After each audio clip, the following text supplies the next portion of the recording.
శారీరక మానసిక ఆరోగ్యానికి యోగా దివ్య ఔషధమని విజయనగరం జిల్లా కలెక్టర్ అంబేద్కర్ అన్నారు.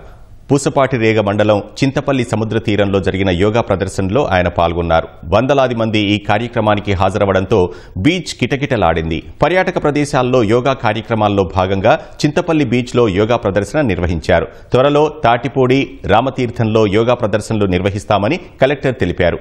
ఈ నెల 10న ఎస్కోటలో 5,000 మంది ఉపాధి హామీ వేతనదారులతో యోగా ప్రదర్శన నిర్వహిస్తామన్నారు. కార్యక్రమంలో ప్రముఖ సైకత శిల్పి హరికృష్ణ రూపొందించిన యోగాంధ్ర సైకత శిల్పం ఆకట్టుకుంది. అంతర్జాతీయ యోగా దినోత్సవం ఈ నెల 21వ తారీఖున ప్రపంచవ్యాప్తంగా జరుపుకుంటూ మన రాష్ట్రంలో విశాఖపట్నంలో గౌరవ ప్రధానమంత్రి గారి ఆధ్వర్యంలో అంతర్జాతీయ యోగా దినోత్సవం మనం జరుపుకుంటున్నాం. దానికి సంబంధించి ఒక నెల రోజులు అంటే మే 21 నుండి జూన్ 21 వరకు రాష్ట్ర వ్యాప్తంగా కూడా ఈ యోగా యొక్క కార్యక్రమాన్ని ప్రాచుర్యాన్ని తెలియజేయడం కోసం ప్రతి విలేజ్ దగ్గర నుండి రాష్ట్ర స్థాయి వరకు కూడా ఈ యోగా కార్యక్రమాలు చేపట్టడం జరుగుతుంది.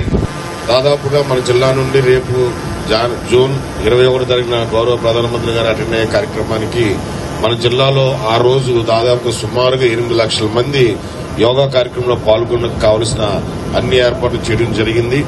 వారి శిక్షణలు కూడా ఇవ్వడం జరుగుతుంది గ్రామ స్థాయిలో.